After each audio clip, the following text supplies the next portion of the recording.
Sana arefa heno ni fijaliako siretulunga marobe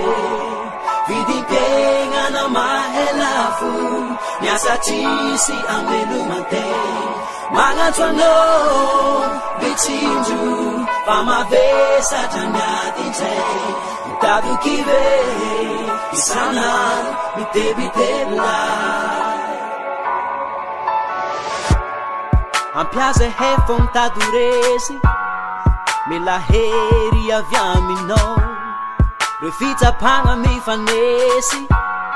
mila tsy ho zaka nefa tsara atao tsy mahafaty tegna nefa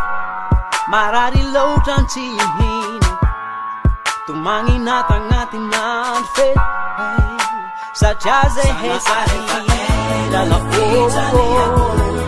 hainao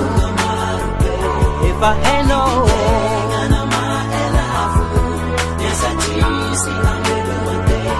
ke magnatsoanao bitsinjo fa mavesatra miadintsay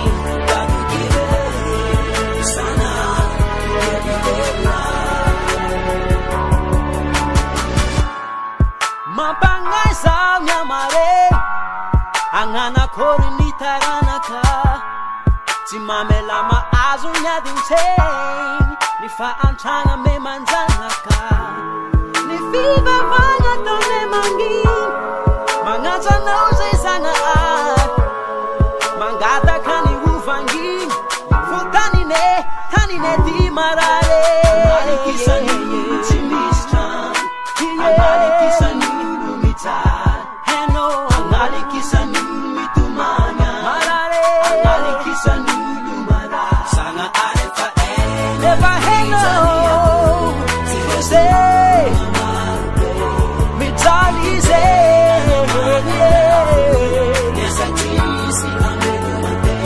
ke magnatsanao bitsinjo fa mavesy badokive sanandro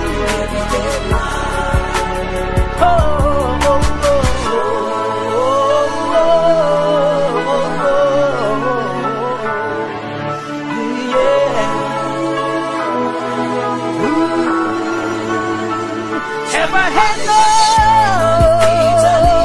mitalize hire ulu no marupe marare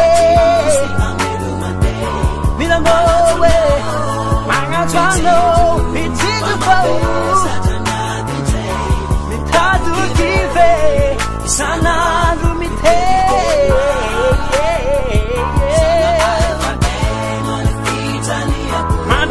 San Febune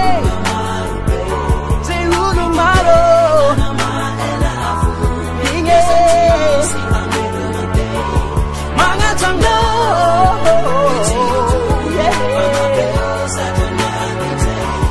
how to keep it tenga keep it sana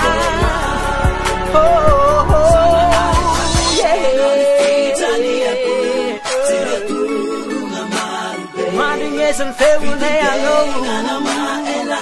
hamare wangamu wange unjenu maru bitsinjo famavesatra miadintsay mitady kive tegna kive